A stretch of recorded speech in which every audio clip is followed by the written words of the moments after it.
Siyempre, hindi naman matatapos pagka hindi natin pinakita yung reaksyon ng Malacanang. Sige, Malacanang, anong reaksyon? Isa naman ng palasyo ang mga issue ni Vice President Sara Duterte.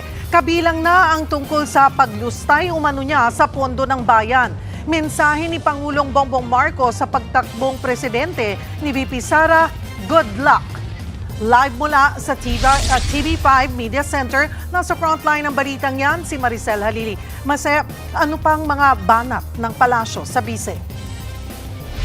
Cheryl, wag daw sanang suluhin ni Vice President Sara Duterte ang credit sa pagkapanalo ni Pangulong Bongbong Marcos noong nakaraang eleksyon. Kung tutuusin, mas marami daw dapat na ihingi na tawad si Vice President Sara Duterte. At yan nga ang inisa-isa ng Malacanang. Good luck. Nadinig niyo po. At ang sabi niya po ay good luck. Yun lamang po. Yan ang matibay. Baka sabi niya good luck sa kanya. Kami yung dapat magbigay, good luck, wish ng good luck kay BBM. Kasi, tangan ng payat na. Good luck sa diverticulitis mo. Good luck sa'yo. Sana umabot ka pa ng Pasko ngayong 2026. Ano pa, Claire? Sige nga. Ang pambansang abogado ni Bongbong. Na reaksyon ng Malacanang sa deklarasyon ni Vice President Sara Duterte na tatakbo siya sa pagkapangulo sa 2028. Pero hindi pinalampas ng palasyo ang pagsusuri ni VP Sara dahil tinulungan daw niyang mahalal si Pangulong Bongbong Marcos. Buwelta ni Palace Press Officer Undersecretary Claire Castro, huwag namang credit grabber. Tandaan po na Ay, grabe naman sa credit grabber. Hindi ba credit grabber si Bongbong? Kayo talaga lang ang hilig niyong ipasa sa iba. Yung mga ninyo, yung mga ginagawa ninyo, di ba ang credit grabber si Bongbong? Ang dami niyang tulay na ninakaw. Yung Bukana Bridge, niregalo pala ng China yung kay Digong at saka sa mga tiga Davao, tapos kinuha-kuha niya. Yung subway, wala naman siyang kahirap-hirap doon. Nag-groundbreaking lang, putya, kanya na.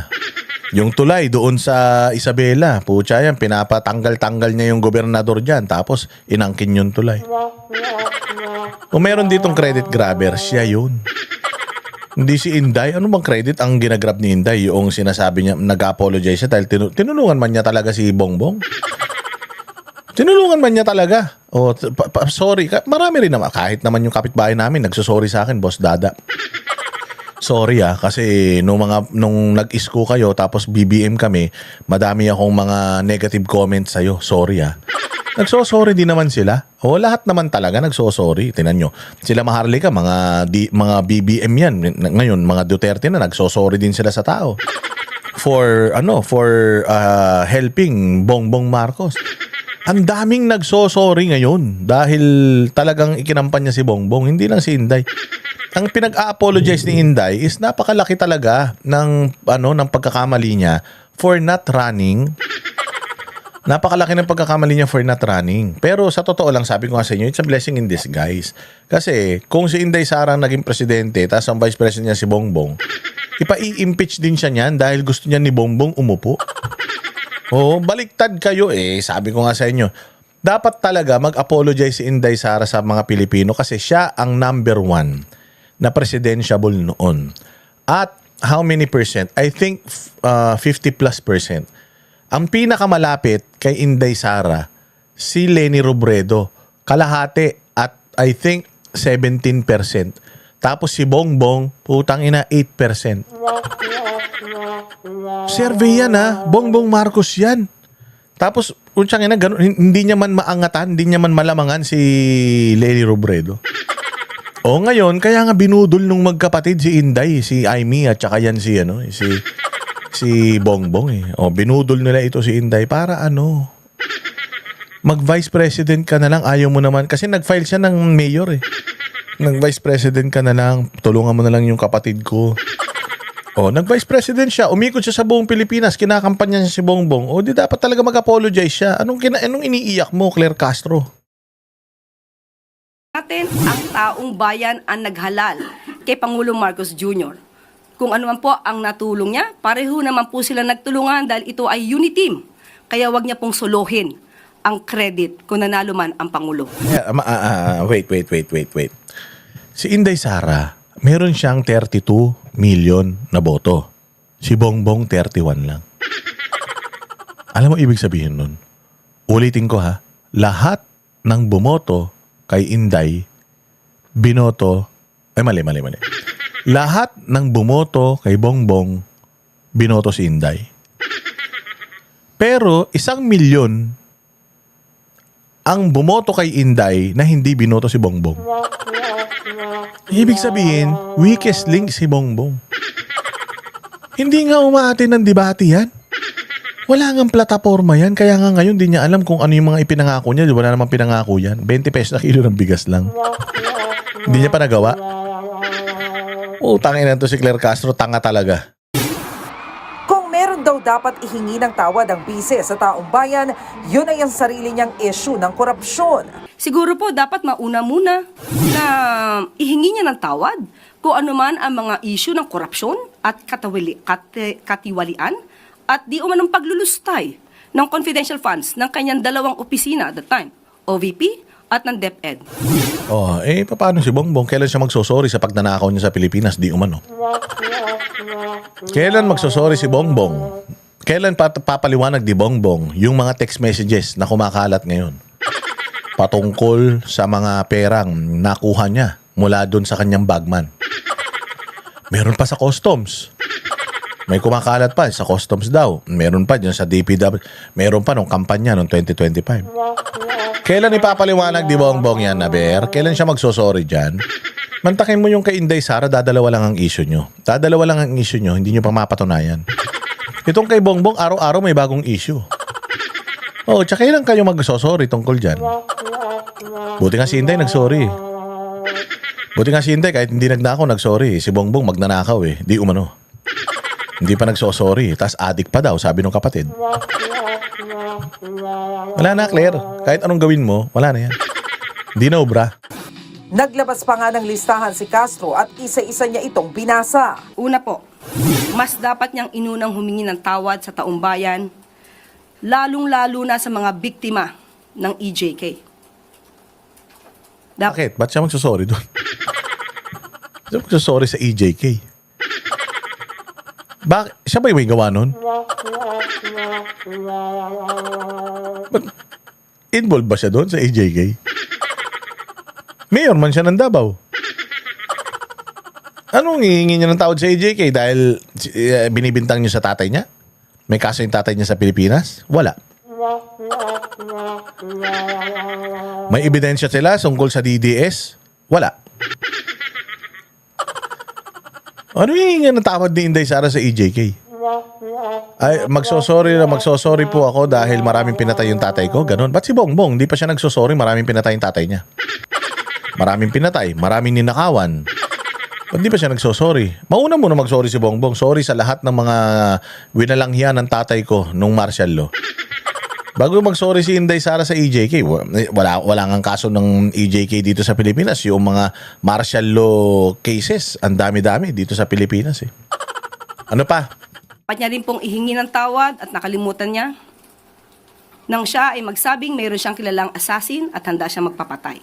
Assassin po. Ihingi daw ng tawad ni Inday Sara yung paghingi ng tulong sa assassin. Hindi siya humingi ng tulong sa assassin. Ganito nga kasi kwento niyan. Ang papatay sa akin yan lang mga yan. Huwag kayo mag-alala. Pag may nangyari sa akin masama, may nakausap na ako. Pag pinatay ako ng mga yan, patayin mo rin. Anong doon? Anong problema? Ba't siya hihingi ng tawad doon? Hindi pa naman siya namamatay. Patayin niyo muna si Inday Sara para ma-activate yung assassin na yan. Supot? Yan na yun. Ano pa? Dapat din daw magsorry si VP Sara sa mga fake news na Hindi ka nga nagsusorry sa fake news na pinapalabas mo, Claire Castro, tapos gusto mo magsorry si Inday Sara sa fake news. Ano ba fake news niya?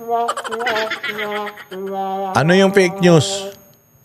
Ikaw nga sinabi mo si Pangulong Duterte nangako na 7 lang yung bigas Tangina, hindi naman totoo. Tapos yung tinanong ka nung mga yung tinanong ka dyan, sabi mo, ay hindi ko dapat pag-usapan dito yung mga sinabi ko sa vlog ko kasi yung vlog ko vlog yun.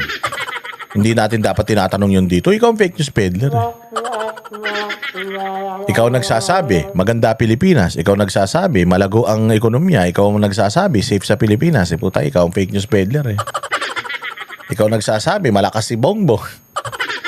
Naku, may dapat mag-sorry dito sa pagpapakalat ng fake news. Ikaw yun at saka yung mga media nandiyan dyan sa harapan mo. Pinandera niya sa publiko. Gayun din ang paggastos ng 7.4 million pesos ng bise para sa security and personnel para sa kanyang mga personal trips noong 2025. Ay, magkano ginastos ni Bongbong? Sa security niya, magkano ginastos ni Bongbong sa pagpunta-punta niya sa panonood niya ng mga ng mga karera? Magkano ginastos ni Bongbong at ginastos ng Pilipinas? Di ba sinisingil pa nga kayo ng DBM? Dahil meron kayong mga pinautang niyo isang ahensya ng pamahalaan na sinama niyo sa abroad na hindi niyo masingil-singil. Utangin na ninyo, ang hilig niyo manilip ng pera ng may 7.4 million, umiiyak kayo, 1.5 billion yung budget ng flood control project na ninanakaw lang. Personal trips nung 2025, sinabi na nga ni Inday Sara, hoy, hello. Pera ko yung ginagamit ko dyan. Hindi katulad nyo. Putang ina nyo. Pati yung pagpa-party-party nyo. Pati yung mga pag-concert-concert nyo dyan sa Malacanang. Pera ng taong bayan ginagamit nyo. Wala, Claire Castro. Hindi ka makapuntos. Ano pa? Kung matatandaan, sinabi ni VP Sara sa OVP budget hearing ng House Appropriations Committee na personal niyang pera ang ginagamit niya sa kanyang foreign trips. Pero kinuha sa budget ng OVP ang ginastos para sa kanyang security at personnel. Bukod dyan, ito pa... Tsaka, kung di ba naman kayo tanga? Bobo ba? Bobo yan? Mula 2022 hanggang 2028, vice presidente ka. Mula yung duration na yan, walang patid yan. May security ka talaga dapat. Kahit saan ka magpunta, si Bongbong nga meron din. So kung binabayaran yung sinisweldoan ng taong bayan yung security niya kung saan siya nagpupunta, abay dapat lang trabaho ng mga security na yan na pangalagaan ang pangalawang pinakamataas na leader sa bayang Pilipinas. Now, nagagalit kayo sa mga alis niya noong 2025, poke ng ina nyo pala. Pinadala nyo yung tatay niya doon. Pinadala nyo yung tatay ko dito sa Dahig tapos gusto nyo, hindi namin bisitahin. Gago kayo. Si Tory na nga nagbigay ng abiso sa amin, pwede nyo naman siyang bisitahin doon. Bisitahin nyo na lang siya doon. Binibisita nila tapos nagagalit kayo. Hindi man aalis yan si Inday Sara.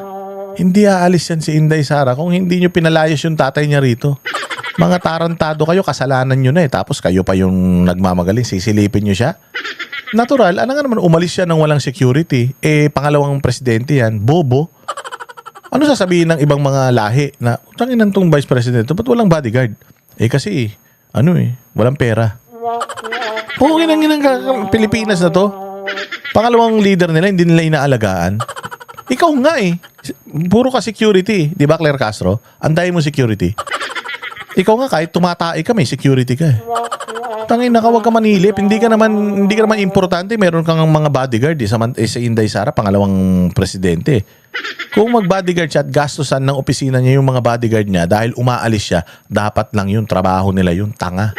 Protocol yun, unggoy. Araw ang dapat ihingi ng bise ng dispensa. Pero alam mo, yun lang yung yun lang yung nasisilip nila kay VP Sara, 7.4 million, 125 million na doon sa 125 million na confidential funds.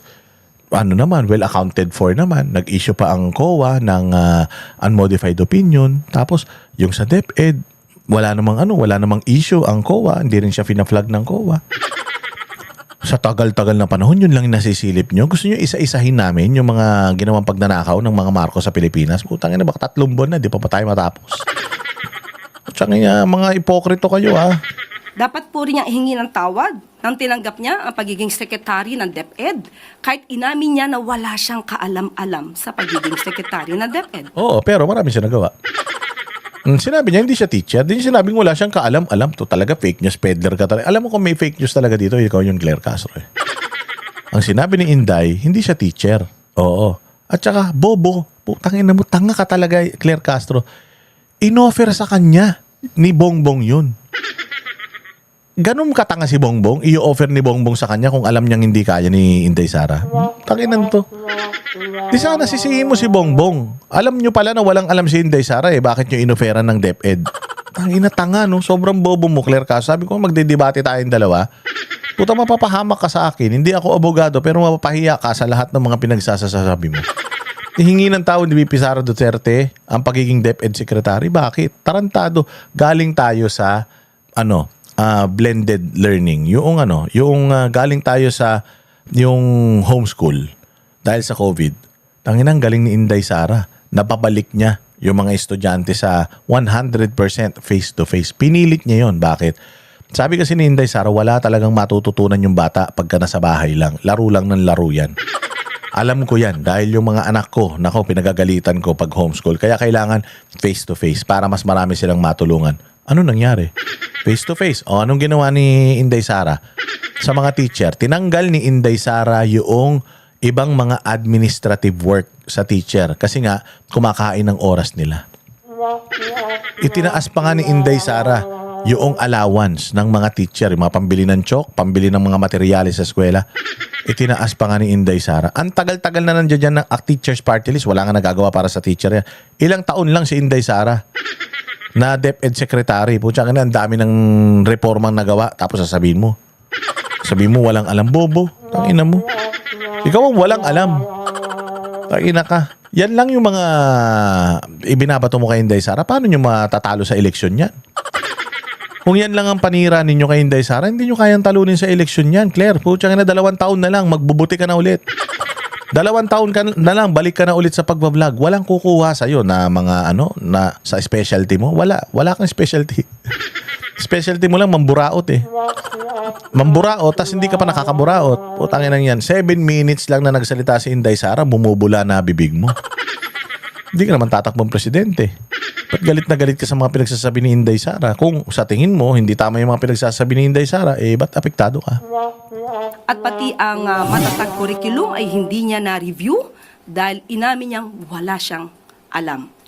Malaking kasalanan po yan sa taong bayan.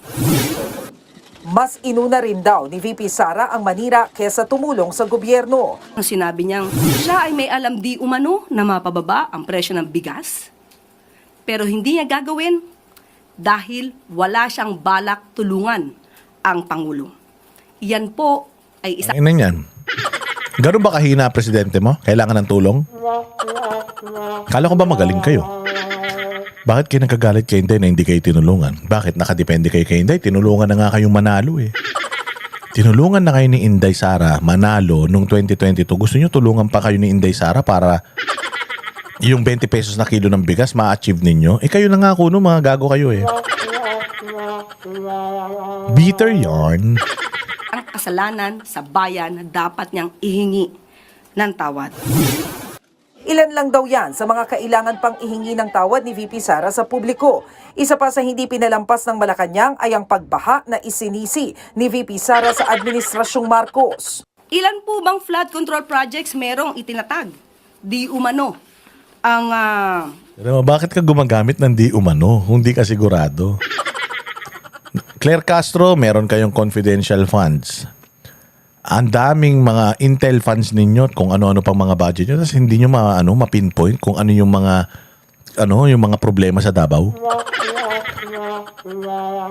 Ay, Claire Castro, hindi nyo pa pinapaniwanag yung 50 million na nawawala daw sa vault nyo, Sabi ni Mike Abby, sobrang corrupt daw ng opisina nyo, Ikaw naninilip ka ng corruption ng may corruption. Yung corruption sa opisina mo mismo, dun ka naka-opisina, hindi mo sinisita. Ikaw, Claire Castro, sabi ni Mike Abby, nuknukan daw kayo ng mga magnanakaw dyan sa PCO, Sinabi ni Mike Abby yun. Hindi mo pa... Imbestigahan mo muna yung opisina nyo. Silipin mo muna yung opisina nyo bago kayo manilip ng iba. Talaga, sama ng ugali mo, Ano pa yan? ang kanyang ama. 13,917 na flood control projects na mukhang hindi naramdaman. Anong mukhang hindi naramdaman? Anong mukhang hindi naramdaman? Dapat may reklamo. Parang ngayon, may reklamo, may mga ghost project sa mga flood control. Nung parang hindi naramdaman, walang insertion nung panahon ni Pangulong Duterte.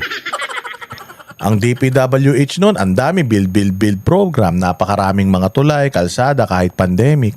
Huwag mong puntahan yan, Claire. Wala nang pandemic nung panahon ni Bongbong, wala siyang nagawa kahit isang tulay. Alam mo nagawa ni Bongbong? Katarantaduhan. Ano pa?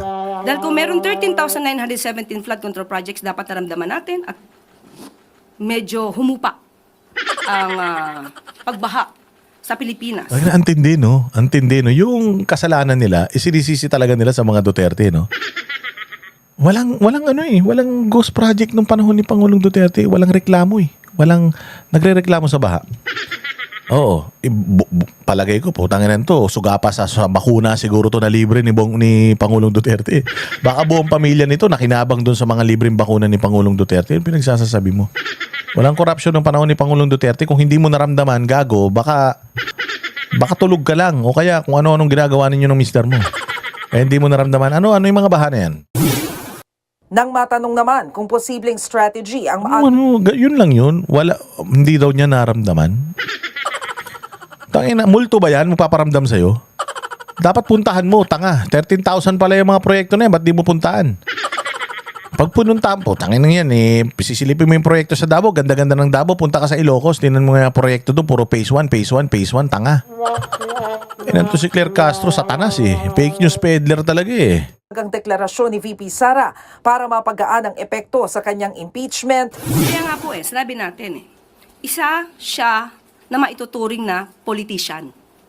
Politician na ang iniisip ay ang susunod na eleksyon. Ang iniisip ay yung pansarili. Galit na galit ka. Ba't gigil na gigil ka? Na interes. Hindi ang taong bayan. Nang tanungin si Castro kung nagsisisi rin ba ang Pangulo dahil naging katandem nito si Duterte. Malamang hindi naman po alam ng Pangulo na ang kanya magiging presidente ay puro bakasyon. At mga vice-presidente na puro bakasyon. Vice-presidente na hindi siya tutulungan. Vice-presidente na ang magiging... Hindi siya tinulungan na nga siya ng 2022 para manalo. So dito, inaamin ni Claire Castro na mahinang nila lang talaga si Bongbong. Mahinang nila lang si Bongbong. So parang sinasabi pa niya dito na nabudol pa si Bongbong. Ang ina niyan. Ibang klase talaga si Claire Castro. Sabi ko nga sa inyo putya nakakatulog pa kaya na mahimbing tong kupal na to. Sarap siguro ng sa bagay, puro laging bago yung damit. Mukhang malaki bayad eh. Trabaho ay manira sa gobyerno. Hindi naman niya pagsisisihan kung ano nangyari. Ang gagawin lamang po ng Pangulo ay magtrabaho. Cheryl, sa ngayon hindi pa... At ayun ang balita natin ngayong araw na ito. Itutuloy natin bukas sa upload natin. Tutuloy natin yung mga iba pang mga statement na binitawan ng mga iyakin sa Pilipinas. Iyakin dahil sa pagtakbo o pagka-deklara ni Inday Sara na tumakbo sa 2028. Tangin na, taranta sila, no? Gulat na gulat sila. Butsang ina ngayon, problema nila, saan nila kukunin yung mga pangampanya nila sa 2028. Kung huling pagkakataon na nila ngayon 2026 para mawala si Inday Sara sa equation. Kapag itong 2026 walang nangyari sa lahat ng mga propaganda ninyo, tapos ang boxing, walang mamumuhunan sa inyo. Kailangan nyo magbenta ng mga ari-arian ninyo para meron kayong gagamitin sa kampanya sa 2028. Again, ngayon palang dinideklara ko na congratulations VP Sara Duterte for winning the presidential elections ng 2028. Congratulations sa iyo. More power. Huwag ka mag-alala. Nasa likod mo ang Banateros at ang buong sambayan ng Pilipino. Maraming salamat mga Banateros.